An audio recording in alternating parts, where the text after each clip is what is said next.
Bonjour à tous et bienvenue dans notre compte-rendu matinal. Alors, ça se passe pas bien en France, on va y revenir.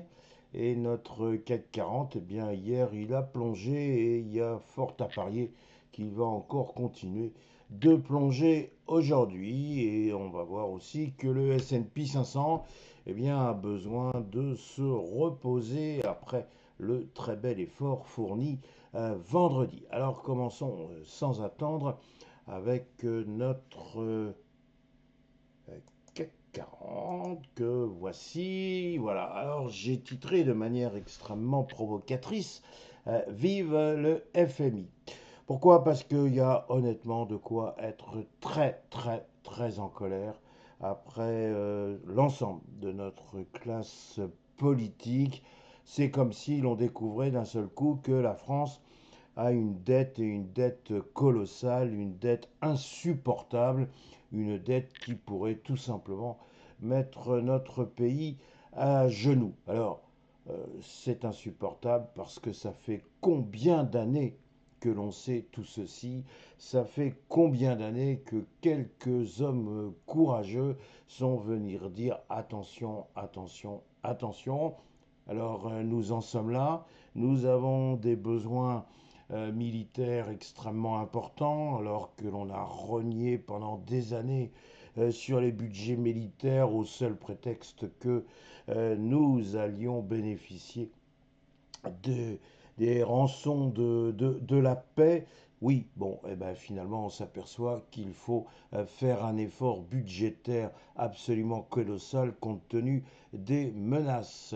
Nous avons maintenant un coût de la dette qui va être supérieur au coût de l'éducation nationale. Ça va bientôt être le premier budget de l'État et c'est pas fini. Les taux vont continuer de monter. Alors face à cela, eh bien, si l'on dit qu'il faut faire quelques efforts, il n'en est pas question, la classe politique n'en veut pas. On nous propose comme un gadget quelques jours fériés en moins. Le problème n'est pas là. Il faut supprimer des agences. Il faut tout revoir du sol au plafond. Et personne ne veut s'y atteler. Vous me voyez un petit peu en colère, mais c'est insupportable. Il y va de l'intérêt de notre pays. C'est un sentiment patriotique qui devrait tous nous animer pour dire maintenant ça suffit la gabegie. Voilà, il faut véritablement faire quelque chose. Alors peut-être qu'il y a des politiciens suffisamment cyniques pour venir dire nous ne pourrons jamais y arriver, autant laisser venir le FMI, lui au moins il fera le boulot et après on pourra revenir en criant bravo, en criant victoire. Tout ceci donne un peu la nausée et je ne suis pas le seul puisque le CAC 40 a littéralement plongé hier. L'on voit une grande bougie rouge. Vendredi encore, on en était à espérer un retour vers les 8260 points. On exclut cette hypothèse. Manifestement, elle n'est plus d'actualité. On peut venir se dire qu'après tout, il y a encore les 7800 points. Est-ce que ceux-ci vont être suffisamment solides pour éviter une nouvelle Bérésina? Nous n'en sommes pas sûrs. La seule chose que l'on peut dire, c'est que même si le CAC 40 mérite une grosse fessée, le CAC 40 a encore la chance d'être dans un cercle mondial. Et si effectivement nos amis américains veulent continuer d'entretenir leur biais haussier, eh bien ce pourrait peut-être nous aider. Voilà, c'était mon petit mouvement d'humeur, ma colère, même pas feinte. Franchement, ça fait vraiment très mal au cœur de voir ce qui se passe et ce qui va se passer. Donc voilà pour notre CAC 40 qui, donc, vous le retiendrez, est mal en point. Et nous avons maintenant notre S&P 500. Alors, le S&P 500, l'analyse est beaucoup plus simple. Pourquoi? Parce que eh bien, nous avons eu une très très belle journée vendredi et on se souvient de la raison de cet enthousiasme, c'est encore une fois Monsieur Powell qui laisse entendre effectivement, il y a une possibilité, il y a un petit chemin pour laisser passer une baisse des taux. Donc un immense consensus attend désormais 0,25% de baisse des taux en septembre. D'autres viennent dire finalement il y aura peut-être deux baisses de taux au cours de l'automne 2025. Ce n'est pas énorme si l'on considère les propos tenus par M. Trump, qui lui alors aimerait vraiment, véritablement, qu'on fasse chuter, voire éliminer les taux d'intérêt.